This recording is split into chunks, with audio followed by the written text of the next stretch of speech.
Muy bien, pues ya estamos en la sesión número 9, si las cuentas no me fallan, del círculo de estudio, de este grupo de estudio que conformamos, y el día de hoy vamos a abordar la temática de los principios pedagógicos que les comentaba, específicamente el programa 2017, que es el que está vigente en algunos grados, y a pesar de que el 2011 está vigente en otros grados, en la bibliografía, en los referentes bibliográficos que están en la guía de estudio, pues no aparece. Entonces nos vamos a basar específicamente en los 14 principios pedagógicos. La idea es, sí, hacer una revisión, no los vamos a leer todos textualmente, pero vamos a abordar ciertos puntos muy importantes. ¿Por qué les digo que son muy importantes? Bueno, porque para empezar, es la parte del programa que va a guiar nuestra práctica educativa dentro y fuera de las aulas. Entonces, ahorita cuando empecemos a ver el tema, ustedes se podrán percatar de que hay ciertos elementos que ustedes van a recordar, pero es que esto lo había visto en los libros o esto lo había visto en algún otro apartado. Pues bueno, tiene que ver precisamente con esa congruencia entre todos los lineamientos que tenemos, que rigen nuestra función docente, docente, directivo o supervisión. Nos rigen los mismos programas, los mismos lineamientos y las mismas leyes. Únicamente lo que cambia es cómo vamos a actuar desde el lugar en que nos encontramos, desde la función que ostentamos. Bueno, voy a compartirles mi pantalla para mostrarles una presentación que realizamos para el día de hoy.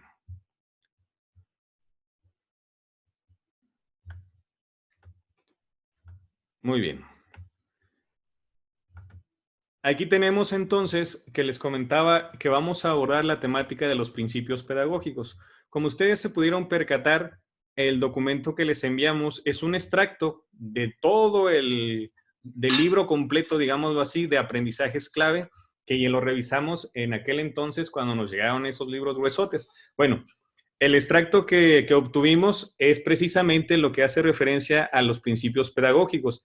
En ese sentido, se podrán dar cuenta de que es un documento no muy largo, me parece que son 5 hojas nada más, 5 cuartillas, pero que lo que pareciera en la parte del texto que es poco, en realidad tiene un fondo bastante amplio y nos dicta la manera en que maestros y maestras debemos conducirnos principalmente en el salón de clases, refiriéndome a los docentes y las docentes frente a grupo. Para esa situación, aquí comentarles que, aunque dice 2011, hay un error de dedo, son del 2017, ¿sí? En ese sentido, entonces, vamos a inicio con la presentación. Lo primero que tenemos que revisar, compañeros y compañeras, es qué son estos principios pedagógicos, ¿sí? ¿A qué se refieren? ¿Por qué necesariamente tenemos que guiarnos a partir de lo que contienen? Bueno, lo primero que voy a mencionarles es que no voy a meterme o no vamos a adentrarnos del todo en qué es etimológicamente un principio, ni qué es un principio pedagógico, sino más bien lo que vamos a hacer es revisar en términos lo más simples que se puedan a qué se refiere con esto. Primero, los principios pedagógicos son condiciones esenciales inicialmente para la implementación del currículo. Es decir, que todo el programa que ustedes conocen, que ustedes ya han revisado, entonces se sustenta o se guía, mejor dicho, en los principios pedagógicos para que ustedes puedan implementar esos aprendizajes esperados, puedan alcanzar esos aprendizajes esperados junto con sus estudiantes a partir precisamente de los principios pedagógicos. Ahora, ¿qué más son los principios pedagógicos? Bueno, pues es una de las condiciones que propician la transformación de la práctica docente. Es decir, una vez que revisemos este tema, que revisemos de manera puntual cada uno de estos principios, ustedes deberán reflexionar a partir de su práctica si es que efectivamente su práctica está apegada a dichos principios pedagógicos. Posteriormente, también nos dice que es una condición o son condiciones esenciales para lograr los aprendizajes. Conforme vayamos viendo cómo se van describiendo, cómo van aterrizando dichos principios, pues entonces podremos ver cómo es que estos nos guían para alcanzar dichos aprendizajes esperados. Posteriormente, pues bueno, lo que ya habíamos hablado antes, que el ideal a alcanzar, que era la calidad educativa, a la educación de calidad, pues bueno, no se ha actualizado, no hay un documento, no hay un programa todavía de la nueva escuela mexicana de la política educativa actual. Por lo tanto, la base tiene que ser el programa 2017, lo que nos lleva entonces a que hablamos todavía en estos principios pedagógicos de una educación de calidad y no precisamente de una educación de excelencia, ¿sí? En cuanto salgan los programas que tienen que ver con la nueva escuela mexicana, entonces ahí podríamos hablar de una educación de excelencia, porque tendría que ser congruente con las políticas educativas que están imperando en la actualidad. Muy bien. Ahora, vamos a describir uno a uno y tratar de ser puntuales y dando ciertos ejemplos que nos lleven a la práctica cotidiana y que ustedes los puedan identificar, porque en el examen, pues sí les van a preguntar, les van a mostrar algún caso, alguna situación, y les van a solicitar que identifiquen en qué principio pedagógico se basa o a qué principio pedagógico se refiere la práctica que les están describiendo. En ese sentido, entonces, vamos con el primero, que se refiere a poner al estudiante y su aprendizaje en el centro del proceso educativo. En este caso, compañeros y compañeros, les comentaba, son 14 los principios pedagógicos y el primero, hace referencia a los recursos intelectuales, personales y sociales. ¿De quién? Bueno, pues del estudiante, de la estudiante. Esto quiere decir que todos los esfuerzos, todas las acciones que se lleven a cabo dentro y fuera del aula de clases en la comunidad escolar tienen que estar enfocados y responder a la pregunta de si están siendo realizados para potenciar el aprendizaje de los estudiantes. Esto quiere decir, entonces, que si se compran materiales educativos, que si se pinta la escuela, que si hace alguna adecuación, que si el docente o la docente planea, todo eso que se realiza tiene que ir enfocado al aprendizaje del estudiante, ¿sí? Por esta razón, independientemente de cuál sea la instancia del centro educativo a la que se refiera, hablando de los consejos escolares de participación social, del consejo técnico educativo, el del consejo técnico escolar, perdón, o de cualquier otra acción que se emprenda dentro y fuera de las aulas, que sea dentro de la comunidad escolar, todo tiene que responder a la pregunta de, bueno, ¿esto va a potenciar el aprendizaje de mis estudiantes? ¿Esto me llevará a que mis estudiantes adquieran de mejor manera el aprendizaje? ¿Me llevará a que los estudiantes o nos llevará a que las y los estudiantes alcancen el máximo logro de aprendizajes? Si la respuesta es no, entonces habría que quitar o habría que modificar esa acción para que sí se vea reflejada en el aprendizaje de los estudiantes. Ahora, de esta manera, se pretende desarrollar precisamente lo que les comentaba, los recursos intelectuales, personales y sociales de cada uno y cada una de las y los estudiantes. De igual manera, pues el potencial cognitivo que tienen estos y estas, pues se debe de ver maximizado, digámoslo así, a partir precisamente del principio pedagógico que es poner al estudiante y su aprendizaje en el centro del proceso educativo. Entiéndase proceso educativo como todas aquellas acciones que se emprenden dentro de la comunidad escolar. ¿Sale? Ok. Una vez que abordamos el primer principio pedagógico, vamos a pasar al siguiente. El segundo principio pedagógico hace referencia a tener en cuenta los saberes previos del estudiante. En la actualidad, al menos en el círculo educativo en el que nos movemos, ya no es tan común escuchar a docentes decir, es que el alumno viene en blanco, es que llegó a primero pero no trae nada, o pasó a tercero pero no trae nada. Viene en blanco, como si la mente, como si la vida del estudiante, como si la vida del alumno, del niño o la niña, iniciara cuando ingresan a la escuela o cuando salen de la escuela, es decir, que terminan las clases, pareciera que entonces su mente se bloquea y ya no pueden aprender, ya no pueden adquirir conocimiento de otra fuente. Pues eso definitivamente tenemos que quitarnos esa idea. ¿Por qué? Bueno, para iniciar, porque siempre, inevitablemente, cada uno y cada una de nuestros y nuestras estudiantes tiene conocimientos previos, que no necesariamente tienen que ver con el aprendizaje formal, pero siempre trae experiencias previas que de ustedes como docentes, nosotros, nosotras, debiéramos aprovechar para poder potenciar el aprendizaje. Es decir, planear, evaluar, diseñar actividades, estrategias a partir precisamente de tomar en cuenta los saberes previos del estudiante. Insisto, que no necesariamente tienen que ver con el aprendizaje formal, pero que sí necesariamente tienen que combinarse con el aprendizaje formal dentro de la escuela para poder potenciar precisamente el máximo logro del aprendizaje. Ahora, los aprendizajes, los saberes previos, las experiencias previas deben estar conectados con el aprendizaje formal, con los aprendizajes que ustedes quieren alcanzar con sus alumnos y alumnas. Insisto, para que lograr la excelencia en la educación, que en este caso en el programa 2017 hablamos de una calidad de la educación. Ahora, muy importante que los saberes previos no necesariamente tienen que desecharse, o mejor dicho, no deben de desecharse, sino que concatenarse con los aprendizajes formales para que a su vez desarrollen herramientas en las y los estudiantes para que sean capaces de aplicarlas en la vida cotidiana. Bueno, eso es en referencia al principio pedagógico número 2. El siguiente principio pedagógico nos dice ofrecer acompañamiento al aprendizaje. ¿Al aprendizaje de quién? En este caso, haciendo referencia al principio pedagógico número 1, pues bueno, el alumno y la alumna son el centro del aprendizaje. En este caso, cuando hablamos del aprendizaje, pues nos referimos específicamente al aprendizaje del niño o la niña. En este caso, pues bueno, nos podremos preguntar, pero bueno, ¿quién da ese acompañamiento y en qué consiste? Pues ese acompañamiento tiene que ser no únicamente del estudiante, del docente, sino que tiene que ser también de directivo, de padres de familia o madres y tutores u otros, ¿sí? En este caso, tendríamos que hablar de que todas estas figuras que les acabo de mencionar, todos estos factores, se tienen que conjuntar y tienen que apoyarse entre sí precisamente para lograr el máximo logro del aprendizaje de él o la estudiante. Ahora, este acompañamiento no se refiere únicamente a estar presente. Por ejemplo, en el caso del docente frente al grupo, no hace referencia nada más a estar ahí frente al grupo y estar dictando instrucciones o estar pidiendo que contesten el libro o que contesten los ejercicios independientemente de los que sean. Eso no necesariamente es acompañamiento, es parte de, pero no en sí como tal un acompañamiento.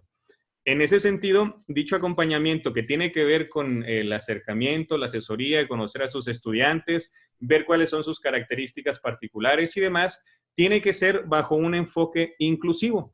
Este enfoque inclusivo que ya habíamos hablado en sesiones anteriores, no hace referencia nada más a la situación de estar presentes, ¿sí? Precisamente es por esa razón que cuando hablamos de una inclusión, de que el acompañamiento sea inclusivo, se trata de tomar en cuenta las diferencias, aprovechar dichas diferencias para poder potenciar el aprendizaje. Vuelvo a repetir, inclusivo no es lo mismo que integrado y eso no debemos de perderlo de vista porque probablemente en el examen, cuando hablemos de acompañamiento inclusivo, pueda haber alguna opción de respuesta que nos hable precisamente de integración y no necesariamente de inclusión. Ahora, si en el examen viene una pregunta que haga referencia a dicho acompañamiento o un planteamiento que nos solicite identificar si es acompañamiento o no, entonces tendríamos que preguntarnos si desde el principio pedagógico número 3 el acompañamiento se realiza únicamente por parte del docente o si también involucra al directivo, a padres y madres de familia o a otros actores educativos, ¿sí? En este caso también teníamos que enfocarnos en esa situación. El siguiente principio pedagógico hace referencia a conocer los intereses de nuestros estudiantes, ¿sí? Y bueno, no hablamos de una generalidad ni de una totalidad en el sentido de que, bueno, es que a mis niños les gusta jugar fútbol y a las niñas les gusta jugar básquetbol. Creo que eso tendríamos que trascenderlo, ¿sí? Primero porque es un estereotipo de género. Segundo, porque estamos hablando de cuestiones de características particulares, ¿sí? De circunstancias específicas que viven nuestros niños y niñas. En algunas ocasiones se ha escuchado decir que dice, no, es que mi trabajo nada más es llegar a dar clases y si aprenden o no aprenden, pues ese ya no es mi asunto. Pero no, al menos no desde el punto de vista del programa de estudios, no desde el enfoque que nos maneja el plan de estudios, no desde el principio pedagógico que dice conocer los intereses de nuestros estudiantes. Porque si ustedes no conocen o si nosotras no conocemos los intereses de las y los estudiantes, entonces eso nos lleva a planificar, a planear, a diseñar estrategias, a seleccionar acciones que nada más estén enfocadas en lo que a nosotros y nosotras como docentes nos conviene. Es decir, la planeación no tiene que ser para facilitarles la vida a ustedes.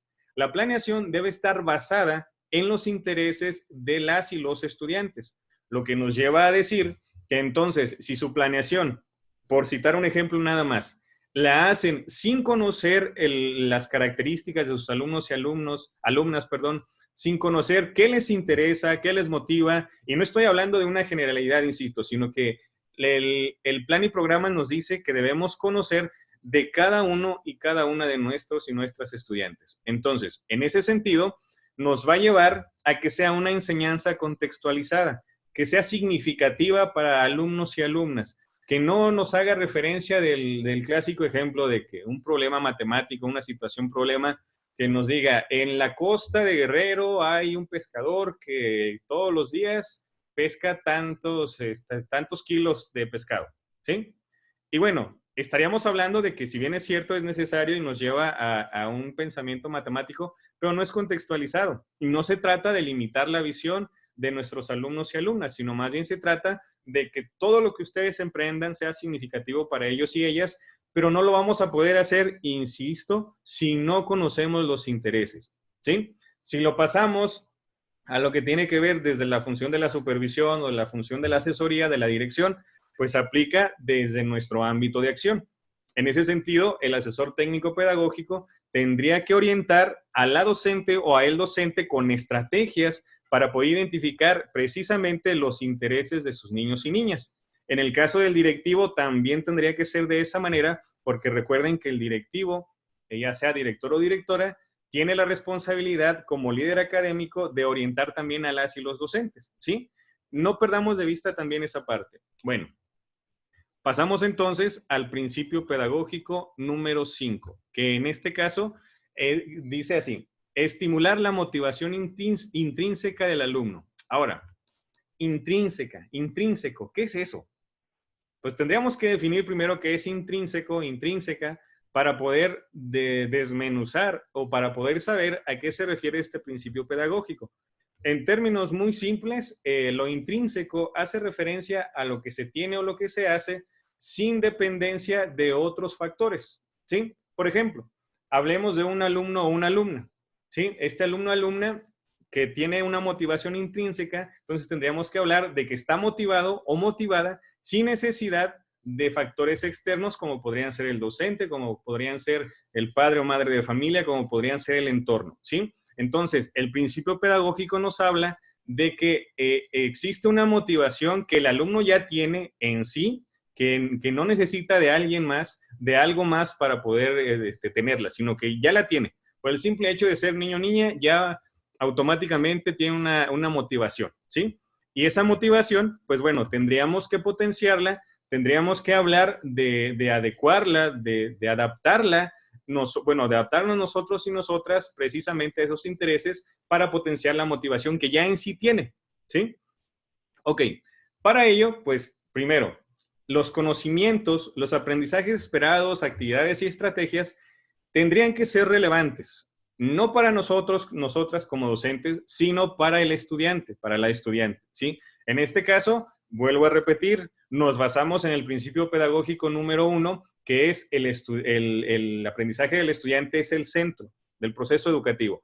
Pues eso no lo pierdan de vista porque es reiterativo en todos los principios pedagógicos. En ese sentido, si hablamos de conocimiento relevante, tiene que ser relevante para el estudiante, para la estudiante, ¿sí? No podemos pensar que la escuela es una burbuja, que es una esfera y que afuera pasan todas las cosas y que independientemente del entorno, independientemente del bagaje cultural, académico y demás que tengan nuestro alumno o alumna, pues entonces vamos a trabajar en función de lo que dice como tal el programa o de lo que nosotros pensamos a partir de nuestras construcciones culturales, sociales y demás, ¿sí? Ahora, con base en estos principios, con base en estas afirmaciones, pues lo que se pretende es propiciar la metacognición. Es decir, que el alumno se dé cuenta, que sea consciente de sus procesos de aprendizaje, que sepa cómo aprende, que sepa qué es lo que está aprendiendo y para qué le puede servir. Básicamente, la metacognición consiste en una autorreflexión del estudiante, de la estudiante, para identificar cómo es que aprende, ¿sí? Y a partir de eso, bueno, ya lo veremos en principios pedagógicos más adelante, a partir de eso entonces, él puede reflexionar o ella puede reflexionar y hacerse responsable, hacerse corresponsable de su propio aprendizaje, porque volvemos al principio. En este caso, la motivación ya la tiene, ¿sí? La idea es encaminarla, la idea es potenciarla. ¿Vale? Ok. Vamos con el siguiente, que dice así. reconocer la naturaleza social del conocimiento. Ahora, en este principio pedagógico es uno de los que más me llama la atención porque muchas veces se ha manejado la situación de que solo se aprende en la escuela y eso lo vamos a ver un poquito más adelante. Pero lo que hace referencia al conocimiento social me llama la atención porque es precisamente eso. El aprendizaje se da de manera mucho más eficaz, mucho más efectiva cuando es en colaboración, cuando se socializa, ¿sí? Por eso las puestas en común, por eso el exponer, por eso el trabajo en equipo y bueno, aquí ya aparece uno de esos factores, que es el trabajo colaborativo. No confundamos el trabajo colaborativo con el asignar un proyecto y que cada quien haga lo suyo y que ya después juntamos todo el proyecto. No. El trabajo colaborativo es aquel donde todos y todas participan activamente, si bien es cierto, si hay ciertas tareas específicas que se asignan a cada una y cada uno de las y los participantes, pero al final de cuentas, la idea es que todos y todas participen para alcanzar el objetivo, ¿sí? Que en este caso es el aprendizaje de ellos y ellas. Ahora, esto se puede dar, bueno, no necesariamente, pero una de las variantes, una de las opciones que tiene este aprendizaje, este trabajo colaborativo, pues es el apoyo entre pares, ¿sí? ¿Por qué entre pares? Muchas veces subestimamos la manera en que las y los estudiantes se pueden comunicar o pueden sacar avante un trabajo encomendado, ¿sí? En la idea adultocéntrica y en la idea de que el docente o la docente es quien posee el conocimiento y en esa idea bancaria precisamente de que nosotros vamos a depositar el conocimiento en nuestros alumnos y alumnas, que es una idea completamente equivocada. Y desde aquí del programa nos lo está diciendo, ¿sí? Tal vez no lo dice así de manera específica, pero sí se infiere que al momento de hablar de trabajo colaborativo y apoyo entre pares, pues el docente no es el poseedor de todo el conocimiento que nada más va y emite su discurso magistral y entonces las y los estudiantes ya aprenden. No, aquí se privilegia también el apoyo entre pares. Ahora, aquí también nos lleva a la conclusión, bueno, una de las conclusiones de que debe existir o que se debe fomentar, se debe instaurar la corresponsabilidad entre alumno, padre y maestro. ¿Corresponsabilidad para qué? Bueno, pues precisamente la corresponsabilidad para alcanzar el máximo logro de aprendizajes. En este caso, el alumno y la alumna tienen que ser conscientes de esta corresponsabilidad, porque a propósito precisamente de esa idea que se tiene de que el docente o la docente es nada más quien posee el conocimiento y el resto escucha, pues bueno, a partir de eso se borra, se pierde, se obnubila el asunto de la cuestión de la corresponsabilidad. Sin embargo, es muy importante que ustedes lo tengan en cuenta, que todos y todas lo tengamos en cuenta, porque probablemente vengan algunas preguntas que hablen sobre esto, ¿sí? Donde nos puedan preguntar, bueno, ¿de quién es responsabilidad el aprendizaje del estudiante o de la estudiante? Ah, pues uno pensaría, o pensaríamos probablemente, que pues es del docente, ¿no? Porque es quien está en el grupo. Y luego incluso se escucha decir eso, es que yo soy el maestro del grupo, es que yo soy la maestra del grupo y son mi responsabilidad. Entonces yo tengo que hacer esto y eso, pero yo, de manera unilateral. Y eso tenemos que trascenderlo, ¿sí? Si hablamos de una comunidad educativa, precisamente entonces se tiene que actuar en consecuencia de eso que mencionamos, ¿sí? Ahora, el hecho de que la corresponsabilidad sea de alumno, padre y maestro, pues no significa, por ejemplo, que el padre o madre de familia pues tenga que darle clases a su alumno o a su hijo, perdón, o hija, ¿sí? No confundamos eso. Tampoco nos podemos ir a esos extremos, ¿sí? Hay ciertas funciones, ciertos roles específicos, pero bueno, de eso hablaremos un poco más adelante. Posteriormente tenemos propiciar el aprendizaje situado. Que bueno, ¿qué es el aprendizaje situado? Pues básicamente el aprendizaje situado tiene que ver con la contextualización de dicho aprendizaje. Es decir, que no le estemos hablando al estudiante o a la alumna sobre cuestiones que nada tienen que ver con su realidad, ¿sí? No podemos hablar, por ejemplo, poniendo una situación muy simple, si ustedes quieren, que estamos aquí en Chihuahua y estamos en una zona rural donde la actividad económica es la ganadería, pues bueno, tendríamos que retomar ciertas cuestiones que tengan que ver con ese ámbito, con esa actividad económica, para correlacionarlos con los aprendizajes esperados, para que sean significativos para nuestros alumnos y alumnas, ¿sí? El aprendizaje situado hace referencia a eso, a tomar los elementos del contexto para poder vincularlos con los aprendizajes. Por ello es que aquí se menciona la cercanía a la realidad. ¿La realidad de quién? La realidad de nuestros alumnos y alumnas. No perdamos de vista el principio pedagógico número 1, porque, insisto, es reiterativo en todos los demás y es reiterativo en todos los documentos que hemos revisado. En ese sentido, entonces, pues no debemos o no se debe privilegiar el interés del docente o de la docente, ni tampoco, por ejemplo, si ustedes se fueran a trabajar a la sierra, pero ustedes nacieron aquí en Chihuahua y toda la vida han estado aquí en Chihuahua, pues bueno, no van a tomar en cuenta el entorno en el que ustedes acaban de dejar para poder vincularlo con los aprendizajes. En todo caso, se tendría que hacer referencia, pero tomando y de igual forma elementos de las realidades distintas de cada uno y cada una de sus alumnos y alumnas. Ok, en este caso, pues volvemos a lo mismo. Aprendizaje basado en la vida cotidiana. Entonces, hay ciertos materiales que no voy a meterme mucho en marcas, que hay maestros y maestras, no me dejarán mentir, que lo imprimen y lo pasan a sus estudiantes y dice, actividad del martes, visitar el Museo de Cera de la Ciudad de México. Pues bueno, ahí de entrada, pues no estamos hablando de la vida cotidiana y tampoco está cercano este ejemplo a la realidad, al menos no aquí en Chihuahua. Si estuviéramos en la Ciudad de México, bueno, ahí sí aplicaría porque ahí está el Museo de Cera. Entonces, pero aquí no. A eso me refiero. Tal vez es un ejemplo muy burdo si ustedes quieren, pero al final de cuentas a eso hace referencia el aprendizaje situado. A que no andemos trayendo ejemplos de otros lados, al menos no para este fin, para nuestros alumnos y alumnas, y tratar de que a partir de esos ejemplos que nada tienen que ver con su realidad, adquieran los aprendizajes. Posteriormente también nos hace mención de que tenemos que hacer a la escuela un lugar social del conocimiento.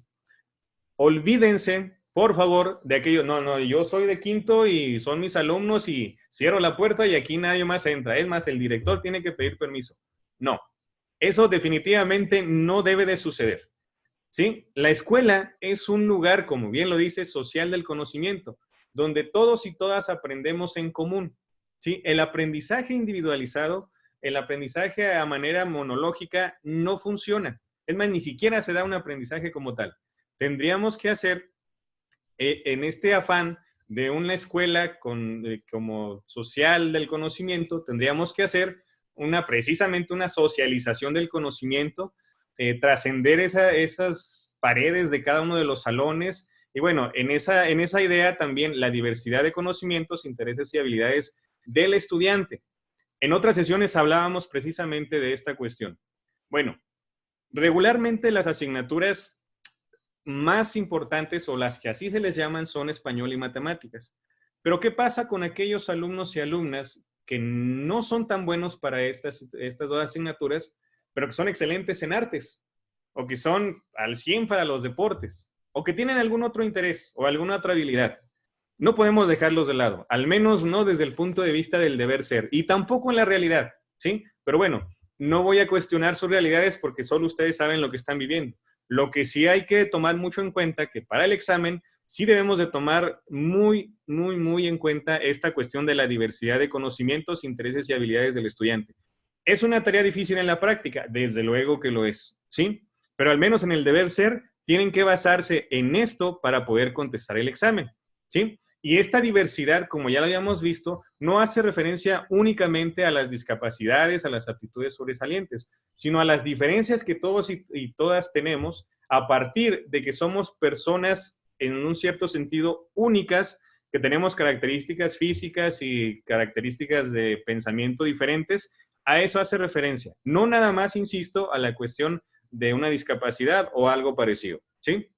Y dentro de esto, pues también están los intereses y habilidades y volvemos a lo mismo. ¿De quién? Del estudiante, no de nosotros, nosotras. Obviamente también somos diversos y diversas, pero en este caso hablamos del estudiante.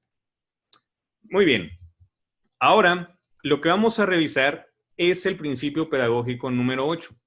Y en este caso está, si ustedes revisaron el documento, es uno de los principios que está más extenso en contraste con los demás, ¿sí? ¿Por qué? Bueno, porque la evaluación como tal tiene un papel sumamente relevante dentro del proceso educativo.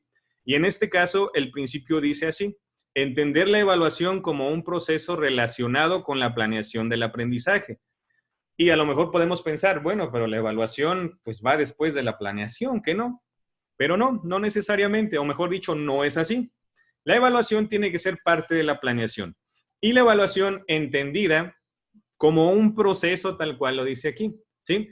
Ahora, aquí se los puse prácticamente textual porque es algo que ustedes deben de tomar en cuenta. Dice, es un proceso que resulta de aplicar una diversidad de instrumentos y de los aspectos que se estima. Y aquí es muy importante.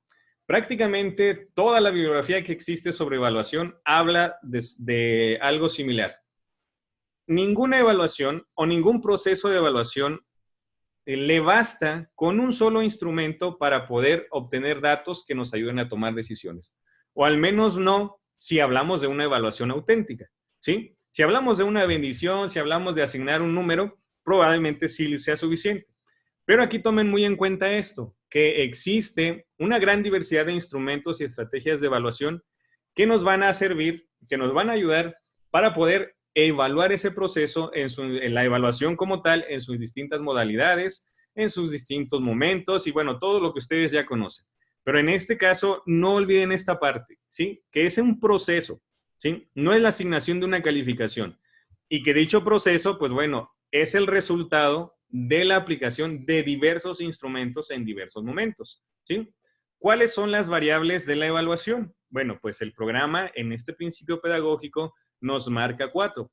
En otras fuentes probablemente haya más, haya menos o sean distintas, pero nos tenemos que basar en el programa 2017. Y por ello es que la primera variable de la evaluación son las situaciones didácticas.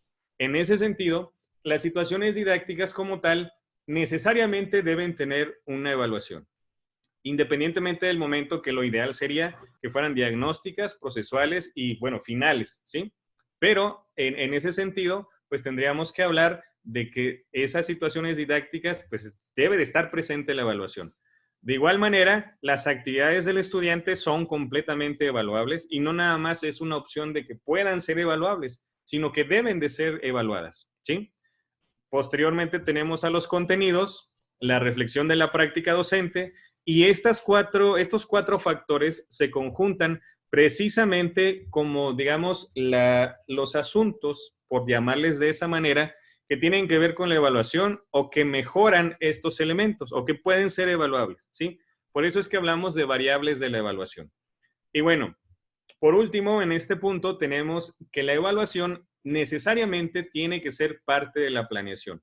En su planeación, debe existir un apartado de evaluación, ¿sí? Independientemente del formato, independientemente de si hay un formato común o no, debe de existir un apartado para la evaluación y en ese apartado para la evaluación ustedes tienen que especificar cómo le van a hacer para evaluar y qué es lo que van a evaluar, ¿sí? A veces en los apartados de evaluación, se los comento por experiencia, nos encontramos que dice evaluación, resumen. O sea, el resumen puede ser un instrumento de evaluación como un portador de textos, pero al final de cuentas, pues, ¿qué voy a evaluar del resumen? O ese resumen, ¿qué va a evaluar? ¿Sí? Evaluación, cuestionario. Bueno, pero ese cuestionario, ¿qué va a evaluar? ¿Sí? ¿Qué elementos tiene ese cuestionario o qué temas o qué actividades voy a evaluar con ese cuestionario? ¿Sí? Ahí no perdamos de vista que en ese apartado, como sugerencia, lo que debe de incluir son los instrumentos, las estrategias o técnicas de evaluación que ustedes van a implementar, no nada más al final, si fuera un proyecto, no nada más en el producto final, sino tomar en cuenta a partir del diagnóstico, que recordemos, el diagnóstico no es nada más el que realizamos al inicio del ciclo escolar, sino que un diagnóstico se realiza, la evaluación diagnóstica, al inicio de cualquier proceso educativo. Si vamos a iniciar una clase, un tema, un proyecto, necesariamente tendremos que hacer evaluación diagnóstica. Ok, y bueno, les comentaba que este es uno de los puntos más extensos porque tiene una relevancia bastante interesante. Luego tenemos que, como les comentaba, en congruencia con el enfoque formativo de la evaluación, pues bueno, hablamos de que no se limita a lo conclusivo o a lo sumativo. En este caso, pues haciendo referencia, les decía de que la evaluación no es que se termine el trimestre y asignamos una calificación, ¿sí? Es parte de, ¿sí? El calificar, el medir es parte de la evaluación, pero no se limita a ello. Por lo tanto, no, y aquí nos lo menciona claramente, no se limita a lo conclusivo o sumativo. La evaluación sumativa es una de las modalidades, pero no es la única ni es la absoluta. Luego tenemos también que parte de esa evaluación consiste en realimentar al estudiante para una evaluación significativa. Y aquí me voy a detener un poco. No sé si recuerden, probablemente sí, hace unos años en la evaluación del desempeño que muchos y muchas presentaron o presentamos, había un apartado que decía cómo retroalimentas la actividad, cómo retroalimentas al estudiante. Bueno, y ustedes mandaban o mandamos evidencias donde poníamos muy bien, o en otra que decía te faltaron estas palabras. Eso no es una realimentación, eso no es una retroalimentación. La retroalimentación, compañeros y compañeras, en términos muy simples, consiste en hacer mención o comentarle al estudiante, primero propiciar que él o ella misma se den cuenta de qué es lo que les falta o dónde es que quieren fortalecer, ya sea el trabajo, ya sea el examen o cualquier situación que ustedes hayan establecido, ¿sí? Pero no se limita nada más en ponerle, aquí te faltó esto. No, se trata de dar seguimiento, se trata de ser puntual. Sí, ustedes pueden ponerle muy bien, pero bueno, también tendrían que ponerle, bueno, muy bien, mira, hiciste buen trabajo en esto, habría que mejorar esto. Y una vez que hagan las modificaciones o que reflexionen sobre si es prudente o no lo que ustedes les comentaron, entonces tendrían que regresar con esa misma producción y ver los resultados y mejorar lo que hicieron, ¿sí? Entonces, a propósito de que va a haber también una prueba o un apartado donde tendríamos que contestar unas preguntas como lo que era en el proyecto anteriormente, bueno, también eso podrían preguntarles, así que hay que ir viendo esta situación. Otro punto también de este principio pedagógico, pues bueno, nos habla de que es un elemento integral del proceso pedagógico, por las razones que ya comentamos, ¿sí? Por todo eso, se habla siempre de que la evaluación es para mejorar, pero la evaluación, insisto, no es nada más asignar una calificación. Implica muchísimos factores, implica muchas cosas y pues bueno, ahí tendríamos que poner mucha atención en la manera en que nos plantean las preguntas, en la manera en la que nos plantean las situaciones para atender al principio pedagógico. Ok, ahora, en el principio pedagógico número 9 hablamos de modelar el aprendizaje. Y esto es algo que, pues bueno, regularmente ustedes seguramente ya hacen dentro del grupo, ¿sí? Y les digo seguramente porque en algunas observaciones de clase que he sido partícipe, pues sí, efectivamente sí lo hacen. En algunos casos habría falta, o no falta, sino que lo que es congruente con lo que ustedes ya hacen sería asignarle un nombre a eso que ustedes ya hacen. Que básicamente, digamos que ustedes tienen la parte práctica y muchos también la teórica, pero en caso de que no, pues tendríamos que asignarle un nombre a eso que ya hacen desde el punto de vista de los principios pedagógicos del programa de estudios 2017. Que en este caso, eso que seguramente ustedes ya hacen, se llama está de contenido en el principio pedagógico número 9, que se llama modelar el aprendizaje, que nos habla primero de la congruencia entre lo que se dice y lo que se hace, ¿sí? Modelar el aprendizaje no necesariamente tiene que ver con dar una clase muestra o una clase modelo cuando el supervisor, la supervisora o el ATP o el directivo va a ver, maestra, la vamos a observar. Profe, vamos a realizar una observación en su clase. Y bueno, nos preparamos materiales y de todo, y esa que se puede llamar clase modelo, no necesariamente tiene que ver con modelar el aprendizaje, ¿sí? Primero, hablamos de la congruencia en términos de que si ustedes están hablando de respeto en cuestión de formación cívica y ética, de tolerancia, de otras tantas cuestiones, pues bueno, no podemos entonces en el recreo estar hablando mal del compañero o la compañera. Si estamos hablando de vida saludable, pues el ejemplo de siempre, no podemos a la hora del recreo, o no debemos a la hora del recreo comprarnos una coca y 3 burritos. O sea, a esa congruencia se refiere, entre otras tantas cosas. Los ejemplos que les pongo son muy simples, pero básicamente es eso, que lo que ustedes mencionan y que está dentro de los aprendizajes esperados y que sus alumnos y alumnas escuchan y atienden, entonces después es un conflicto bastante fuerte cuando les ven, ya sea fuera de la escuela o dentro de la escuela, actuando en contraste con lo que les habían mencionado. Luego, el docente o la docente Deben practicar lo que se espera de él o la estudiante. Y este es un punto que a mí me gusta mucho, pero también es de reflexión y análisis. Porque bueno, hablamos casi siempre de, les decimos a los niños y niñas, bueno, es que te es muy importante leer. Y es que tienes que leer este libro. Y es que tienes que leer este cuento. Pero pregúntense, o hay que preguntarnos, ¿cuántas veces nuestros niños y niñas nos han visto leyendo para iniciar? Ahora, le decimos a niños y niñas, es bien importante que ustedes, por citar un ejemplo, tengan bonita letra, pero pues, por ejemplo, yo nunca he tenido letra bonita.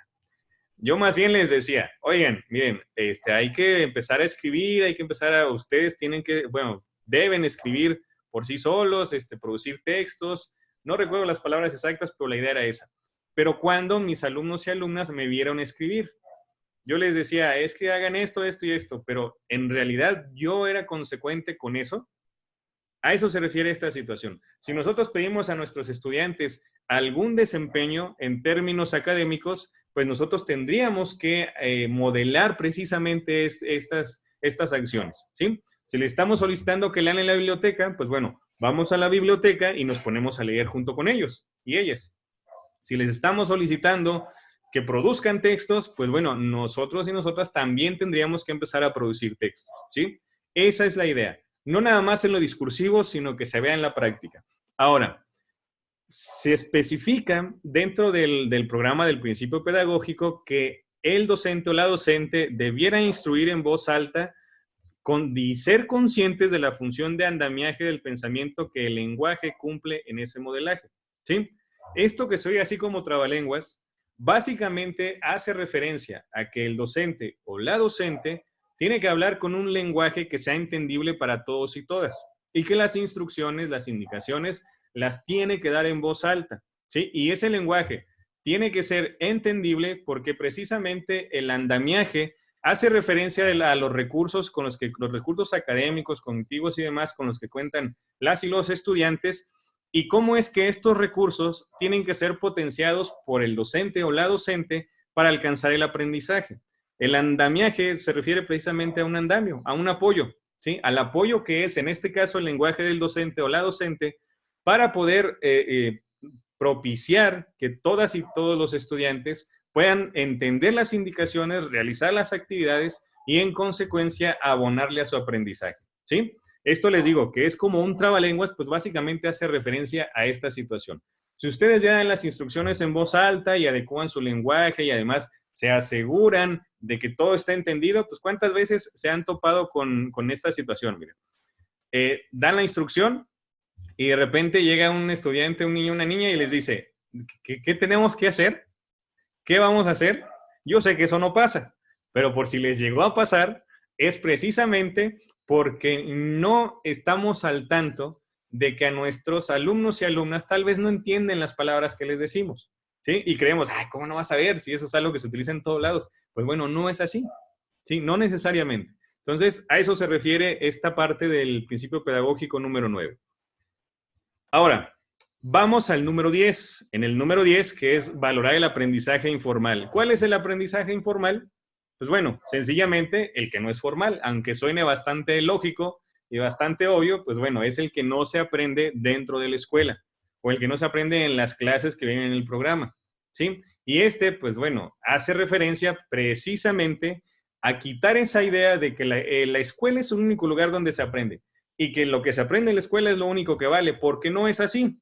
Menos en esta época que ya tenemos YouTube, que tenemos Facebook, que tenemos todas esas redes sociales, todas esas tecnologías, pues bueno, yo creo que hay niños y niñas, jóvenes, adolescentes que pueden estar en YouTube todo el día y yo les aseguro que nos rebasan en conocimientos por mucho, ¿sí? Entonces, esto por citar nada más un ejemplo.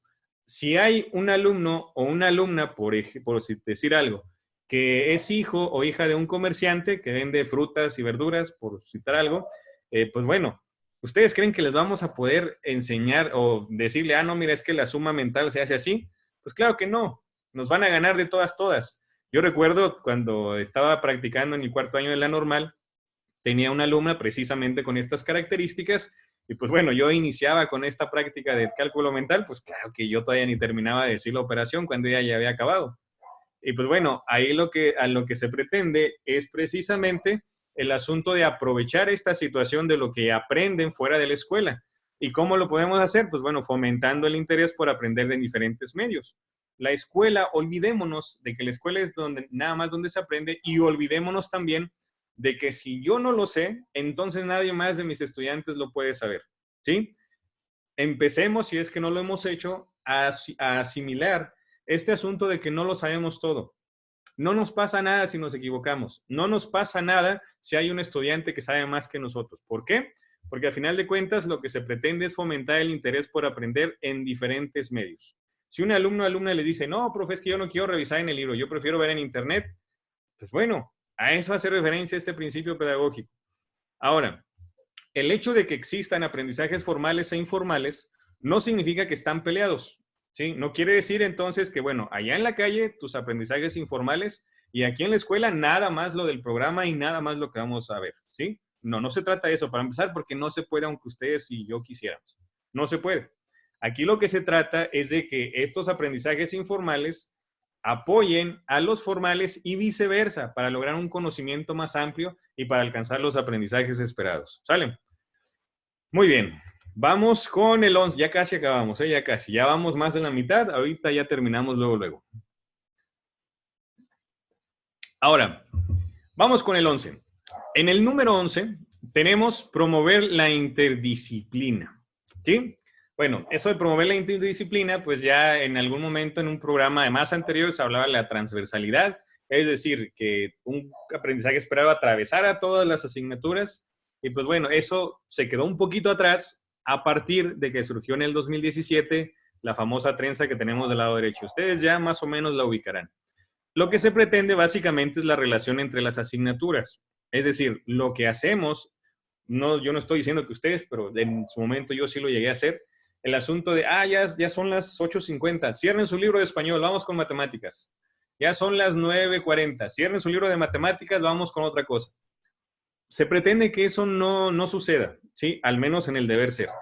Quiere decir que en todas las asignaturas debe haber una correlación y a partir de eso entonces hablamos posiblemente de proyectos educativos, que es donde se retoman los aprendizajes pero de las asignaturas a partir de un tema de que sea de interés para las y los estudiantes. Ahora, se supone o no se supone, sino que está establecido que esto tiene que ser a partir de piezas básicas de aprendizaje que les decía son las que tenemos acá en la trenza y que ustedes ya revisarán, no voy a detener a revisarlas de una por una. Y bueno, todo esto nos lleva también que este asunto de promover la interdisciplina, pues también tiene que ver con distintas asignaturas en el caso de secundaria y grados en el caso de primaria.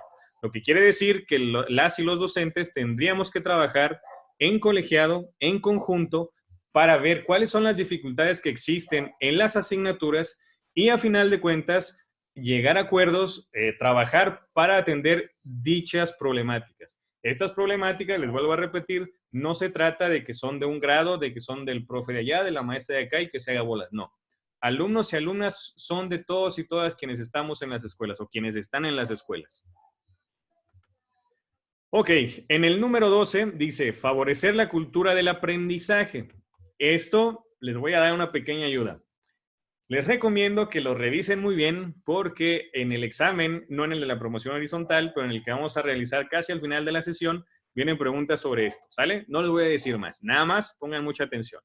Ahora, primero tenemos que hay que favorecer los aprendizajes individuales y colectivos, sin que uno signifique la privación del otro, ¿sí? Es decir, de manera individual yo aprendo y tengo conocimientos que adquirí tal vez de manera informal. Y esos conocimientos, esos aprendizajes que yo ya alcancé, deben de abonar al aprendizaje colectivo de todo el grupo, de toda la escuela, ¿sí? Posteriormente tenemos que el docente debe dar voz al estudiante en su proceso de aprendizaje. Insisto, evitar ese discurso monológico verticalizado desde el docente a las y los estudiantes sin derecho de réplica, sin que ellos puedan opinar sobre su aprendizaje. Entiendo que es difícil en la práctica, pero hay que recordar que nuestros niños y niñas son sinceros, son sinceras por naturaleza. Les vamos quitando en la primaria poco a poco esa sinceridad y esa creatividad. Y aunque nos pueda mucho reconocerlo, así es, ¿sí? Ustedes pueden hacer un análisis desde el preescolar, primaria, secundaria y así sucesivamente y cómo es que se va perdiendo esa voz del estudiante, de la estudiante. ¿Sí? Entonces, darles la voz significa que puedan opinar aunque nosotros no estemos de acuerdo como docentes, ¿sí? Y ahora, si a ellos no les interesa un contenido, un aprendizaje, pues hay que escucharles, hay que pedirles sugerencias de entonces qué quieren aprender. El programa es flexible. Recuerden que los aprendizajes esperados se pueden trabajar independientemente de la temporalidad. Entiendo que ya en la práctica es difícil por las presiones académicas y demás, pero al menos en el deber ser, así es, ¿sí? Y para el examen, así es. Entonces hay que tomar muy en cuenta eso, ¿sí? Posteriormente tenemos aprender del error, de reconsiderar y rehacer, ¿sí? Quitemos o busquemos quitar ese temor que tienen nuestras alumnas y alumnos a equivocarse. Y para eso tenemos un reto mayúsculo. ¿Por qué? Pongamos de ejemplo el grupo de estudio. Muchos y muchas no participamos por el temor a equivocarnos, ¿sí? Y no les estoy diciendo que, ya les dije que es por eso y ya se les quitó o ya se nos quitó. No, desde luego que no. Pero hay que trabajar en ello. Porque si nosotros no lo asimilamos de esa manera, entonces probablemente en consecuencia tampoco lo propiciamos en nuestras alumnas y alumnos, ¿sí? En ese sentido, si se equivocan, lo que sigue es que identifiquen dónde está el error, qué fue lo que les falló y a partir de eso aprendan de ese error. No se vale o no debería ser, pues, que lleguen con un problema matemático, por decir algo, y decirles, mira, aquí te equivocaste, corrígele. Pues sí, pero entonces se va a preguntar, ¿es que en qué me equivoqué o por qué? Porque no está llegando a esa conclusión. Yo le estoy diciendo que ahí se equivocó, pero ni siquiera le estoy dando detalles porque no debiera darle detalles. La idea es orillarles, propiciar que se den cuenta de en qué se equivocaron, que aprendan de esos errores y de preferencia que aprendan de sí mismos, pero también en comunidad con sus pares, es decir, con sus compañeros y compañeras de grado, de escuela o de donde sea, ¿sí? Y luego, a partir de ese reconocimiento de la equivocación, pues que reconsideren, que analicen nuevamente, reflexionen y lo corrijan, ¿sí? Si me permiten la expresión, o que lo hagan de manera diferente para que les dé un mejor resultado. Hablando específicamente de problemas matemáticos, pero aplica para todas las asignaturas, ¿sí? Ok, vamos con el número... no es cierto, todavía no acabamos con el 12. Vamos entonces aquí donde dice interactuar para propiciar aprendizajes relevantes. Y vuelvo a repetir, ¿relevantes para quién? Pues relevantes para nuestro alumno o nuestra alumna, ¿sí? Relevante pues quiere decir que pues, le sirvan de algo, que le sean de utilidad en su vida cotidiana. Muchas veces hemos escuchado, pues es que yo cuando era niño me enseñaron la raíz cuadrada y me la aprendí, pero pues ahorita no me sirve para nada, ¿sí? Al menos eso digo yo, porque ahorita ni me acuerdo cómo se hace y pues si me acordara, pues ya hay otros aparatos, ya hay ciertos instrumentos tecnológicos que la pueden realizar. Pero bueno, ese es otro asunto, ¿sí? Aquí lo que se busca es que los aprendizajes o los conocimientos que vamos a trabajar con nuestros alumnos y alumnas les puedan servir, que sean relevantes, que le hallen una utilidad en pocas palabras. Y bueno, esto nos va a llevar también a que nosotros debiéramos propiciar la autonomía del aprendiz, ¿sí? El aprendiz, en este caso, hablamos del niño o de la niña, de nuestro alumno o alumna. ¿Y a qué se refiere con propiciar la autonomía del aprendiz? Pues que no necesariamente ocurra eso que a veces pasa en otras escuelas, en otro mundo, donde llegan los estudiantes, las estudiantes al salón y pues no pueden hacer nada o no quieren hacer nada hasta que no llegue el maestro o la maestra a decirles qué es lo que tienen que hacer, ¿sí? ¿Qué vamos a hacer, maestra? ¿Qué vamos a hacer, profe? Bueno, en este caso, la idea es que, bueno, si bien es cierto, maestros y maestras somos guías, pues la idea es que niños y niñas puedan desarrollar esta autonomía en su aprendizaje, lo que nos llevaría precisamente a que pudieran aprender sin necesidad de que el docente o la docente les esté diciendo paso a paso qué es lo que tienen que hacer. A eso se refiere la autonomía, ¿sí? Y esto nos va a llevar precisamente a que el estudiante y la estudiante sean capaces de alcanzar, pues bueno, de desarrollar la capacidad de ser responsables de su propio aprendizaje, ¿sí? Que sean conscientes de que son responsables de ello, les va a llevar a poner mayor empeño, les va a llevar a una reflexión, pero bueno, esto que les estoy diciendo así de manera muy sencilla y muy rápida, pues es un proceso muy complicado, sobre todo si estamos acostumbrados a dictar las instrucciones, ¿sí? Y si nuestros alumnos y alumnas están también acostumbrados a esperar esas instrucciones y si no, no hacemos nada, ¿sí? Ahora, Una cosa es esas instrucciones, esperarlas y demás, y a final de cuentas no alcanzar el aprendizaje, hacerlas mecánicamente. En ese caso, pues bueno, vamos ahora sí con el número 13. El número 13 nos dice así: apreciar la diversidad como fuente de riqueza para el aprendizaje. Y bueno, aquí volvemos al asunto de la diversidad. Que la diversidad, insisto, no nada más tiene que ver con una persona que anda en silla de ruedas, sí es parte de, pero no es nada más. La diversidad, vuelvo a repetir, se refiere a lo que nos hace diferentes. Color de piel, aunque hablemos todos español, todos y todas, pues tenemos acentos diferentes, conocemos palabras distintas. Lo que aquí en Chihuahua significa una cosa, tal vez en el Estado de México significa otra, en Chiapas significa otra, aunque sea la misma palabra. Estaturas diferentes, cabello diferente, todo eso tiene que ver con la diversidad, ¿sí? Ahora, para ello, para poder apreciar esta diversidad como fuente de riqueza y aprendizaje, pues bueno, tendríamos que tener prácticas docentes fundadas en la inclusión. La inclusión que, bueno, ya sabemos que se trata de que participen todos y todas indistintamente de sus características de cualquier tipo, ¿sí? Eso de la inclusión, pues ya lo hemos abordado. Entonces, en este caso, pues es eso, ¿sí? Que las prácticas docentes estén fundadas en la inclusión, ¿sí? No en la integración. O sea, no nada más estar ahí, sino participar activamente. Luego tenemos que también es necesario identificar y transformar sus prejuicios. Aquí se aplica, ¿eh? Aquí no se trata de los prejuicios de niños y niñas. Aquí se trata de los prejuicios de maestros y maestras. No voy a meterme en muchos detalles en cuanto a los prejuicios que podemos tener porque, bueno, sería un debate bastante largo, bastante interesante, pero esos prejuicios se deben erradicar en función de la legislación vigente, que hablamos de la cuestión de la laicidad, entre otras tantas cosas, ¿sí? En ese caso, entonces, nosotros no podemos hacer prejuicios a partir de nuestros constructos mentales de lo que hemos vivido, ¿sí? Tendremos que ser muy respetuosos de esa situación y apegarnos a la legalidad en estos términos, ¿sí? Si, por ejemplo, yo digo, es que ese alumno, no sé, viene un poquito sucio, se me hace que es muy pobre, o sea, ese es un prejuicio, ¿sí? Este alumno, estamos en Chihuahua, este alumno es rarámuri, entonces, pues seguro es bueno para dibujar y seguro no va a saber leer. Es un prejuicio, ¿sí? Entonces, entre otros tantos, les digo, no me voy a meter en tantos asuntos, pero sí, ese es el asunto. Luego, las prácticas que reconozcan la interculturalidad, y volvemos a lo mismo en esta parte. La interculturalidad no hace referencia a los pueblos nada más originarios, ni los afrodescendientes, ni a esas situaciones que de repente se nos vienen a la mente. La interculturalidad, les decía hace un momento, se refiere también al lenguaje, a la vestimenta, a la cultura en general y a lo que nos hace diferentes a partir de nuestra forma de ser, de nuestras costumbres, de lo que hacemos o dejamos de hacer en función del área geográfica, la época en la que vivimos, entre otras tantas cosas, ¿sí? Es decir, mi cultura seguramente es distinta a la de ustedes y no por eso entonces voy a hacer, o vamos, eso va a ser motivo de discriminación, ¿sí? A eso se refiere en términos muy, muy prácticos. Y pues bueno, como lo prometido es deuda, vamos con el último. El último dice así: usar la disciplina como apoyo al aprendizaje. Y en esta parte, pues bueno, tendríamos que hablar en términos de qué entendemos por disciplina. Y lo voy a enlazar con el anterior.